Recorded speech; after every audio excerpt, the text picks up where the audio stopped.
आवाज़ी समातुन ताईं radio voice of Sindh London. 70 साल से एक सवाल, अब करना क्या है के उन्वान से नदीम अख्तर ने लिखा। क़याम पाकिस्तान के फौरन बाद लोग एक दूसरे से सवाल करने लगे कि हमने पाकिस्तान तो बना लिया, लेकिन अब करना क्या है। इस एक सवाल ने दर्जनों नए सवाल पैदा कर दिए। ये बहस शुरू हो गई कि नौ तख्लीक पाकिस्तान जिस नए सफर का आगाज करेगा उसकी सिमत क्या होगी। सियासी निज़ाम जमहूरी होगा या आमराना, तर्ज हुकूमत सदारती होगी या पार्लिमानी, रियासत सेक्युलर होगी या मजहबी, उसकी हैत वहदानी होगी या वफाकी, तरक्की और इस्तेहकाम के लिए किस तरह का मुआशी निज़ाम अपनाया जाएगा, दोस्ती किस मुल्क से होगी और किस से नहीं, तिजारत किससे करेंगे किससे नहीं, तारीखी, तहजीबी और सकाफती एतबार से हम खुद को जनूबी एशिया का हिस्सा तस्वुर करेंगे या हमारी शनाख्त का हवाला मगरबी एशिया होगा। आलमी सियासत में गैर जानिबदार रहेंगे या किसी ब्लॉक का हिस्सा बनेंगे। किसी का कहना था कि खराबी की जड़ मगरिब की तकलीद है, जिसे नाकामी के सिवा कुछ नहीं मिलेगा। दूसरा नुक्ता नजर था कि असरे हाजिर के तकाज़ों से हम आहंग करना हमारी ज़रूरत है। जदीद दौर के अफकार को मगरबी करार देकर मुस्तरद करना तबाहकुन होगा और तरक्की की दौड़ में हम बहुत पीछे रह जाएंगे। 1947 से जारी इस बहस ने 1970 तक मुल्क के मशरक़ी और मगरबी बाजू के दरमियान शदीद मुहाज़ आराई और सियासी खलीज पैदा कर दी, जो बिल आखिर पाकिस्तान के 2 लख्त होने पर मुंतज हुई। इतने भयानक तजुर्बे से भी कोई सबक नहीं सीखा गया। आज 2025 में भी हमारी गलियों, कूचों, चौबारों, अहले दानिश के महफिलों, अशराफिया के पुरशकवा महलों और इक़्तिदार के आला ऐवानों में ये बहस बदस्तूर जारी है।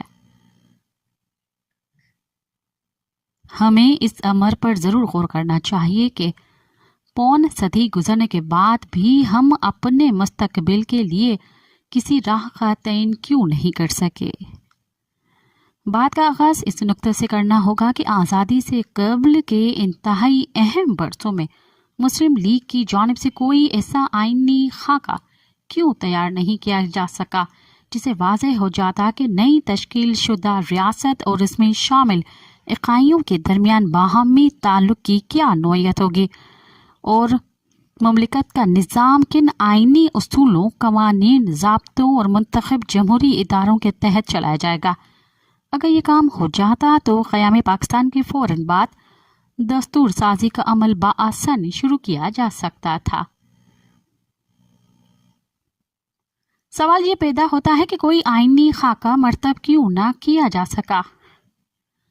इस हवाले से कई वजूहा सामने आती हैं। पहली वजह ये थी कि 1947 से कई साल पहले तक ये बात हतमी नहीं थी कि हिंदुस्तान को तकसीम करके मुसलमानों के लिए एक अलग मुल्क तख्लीक कर दिया जाएगा और इस मुतनाज़ा मसले पर बरतानिया और नेशनल कांग्रेस इत्तफाक कर लेंगे।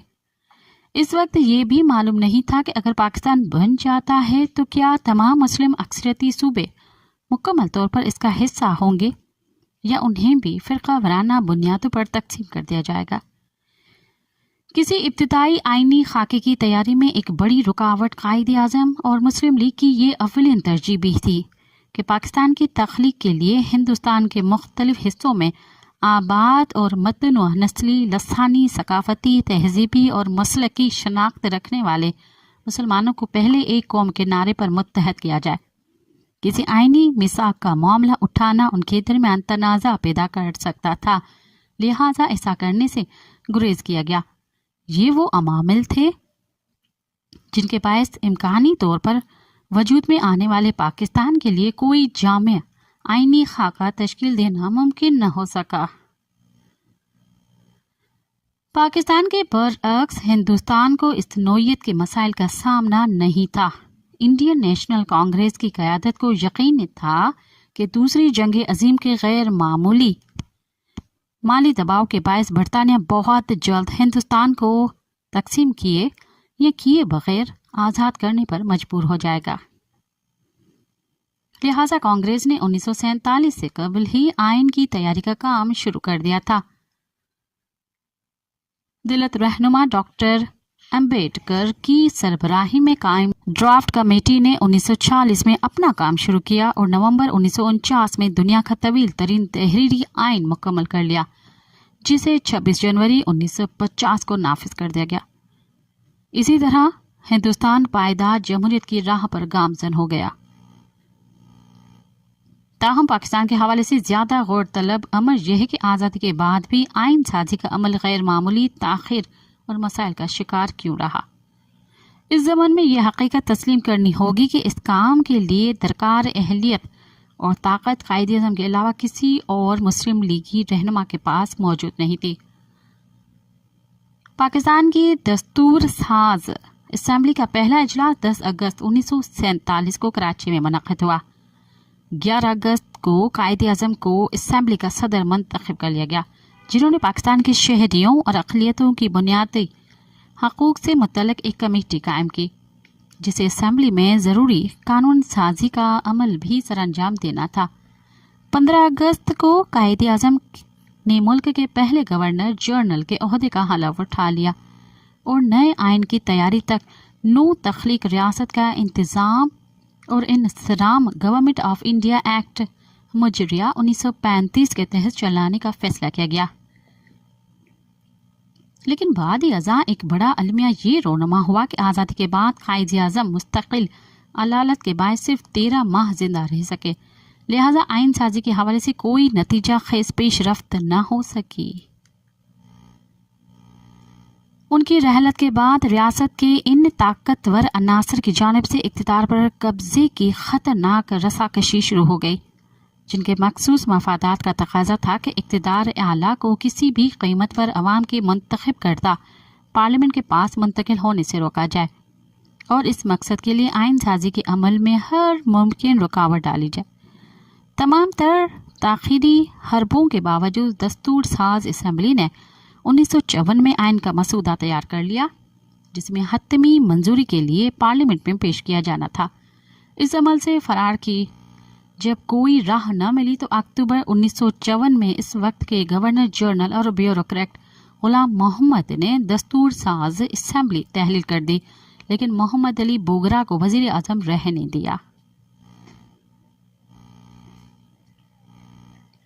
असेंबली के स्पीकर मौलवी तमीजुद्दीन खान ने इस फैसले को सिंध चीफ कोर्ट में चैलेंज किया। अदालत ने असेंबली की तहलील गैर कानूनी करार दी। वफाक ने फैसले के खिलाफ फेडरल कोर्ट में अपील की, जो मंजूर कर ली गई। जस्टिस मुनीर के सियाह फैसले ने पाकिस्तान में आइन और कानून की हुक्मरानी और पार्लियामेंट की बालादस्ती की रही सही उम्मीद भी ख़त्म कर दी। गुलाम मोहम्मद ने सूबाई असेंबलियों के जरिए नई दस्तूर साज असेंबली बनाई, जिसने बड़े दबाव और समझौतों के बाद 1954 का आइन बना लिया, जिसके तहत 1959 के अवाइल में आम इंतखाबात होने थे, लेकिन सदर मेजर जनरल सिकंदर मिर्जा ने शब खून मारा और आइन मनसूख करते हुए 7 अक्टूबर 1958 को मरकजी और सूबाई असेंबलियां तहलील करके commander in chief general Ayub Khan को चीफ मार्शल एडमिनिस्ट्रेटर मुकर्रर कर दिया। 1948 से 1958 तक बड़ी मुश्किल से 2 आइन बने और तहलील कर दिए गए। मार्च 1969 में जनरल अयूब मुस्तफ़ा हुए। जनरल यहिया खान ने मार्शल लगाया। 1970 में मुल्क में पहले आम इंतखाबात मुनक़द हुए। अवाम ने पार्लियामेंट मुंतखब की, जिससे इक़्तिदार मुंतकिल नहीं किया गया और मुल्क 16 दिसंबर 1971 को टूट गया। 1973 में नया आइन बनना। 1977 में जनरल ज़िया ने उसे चंद सिफहों का छेतड़ा कहा और इक़्तिदार पर न सिर्फ गासबाना कब्जे किया, बल्कि बाकी मांधा मुल्क का पहला आइन बनाने वाले मुंतखब वज़ीर आज़म का अदालती कत्ल भी करा दिया।